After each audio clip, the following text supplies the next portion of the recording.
I evo, napravili smo stepenice, ukupna visina, odnosno dužina stepenica je 2 metra, a visina na kojoj su postavljene stepenice je 125-130 cm.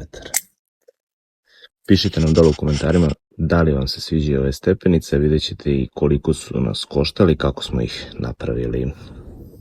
Gazište smo napravili od materijala koji se zove decking, koji se koristi za Sims, za pod daske.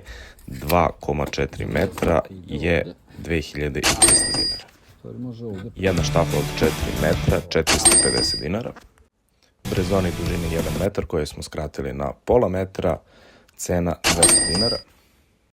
Matice i podloške još nekih 300 do 400 dinara. Dakle, stepenice su nas koštale otprilike nekih 4100-4200 dinara.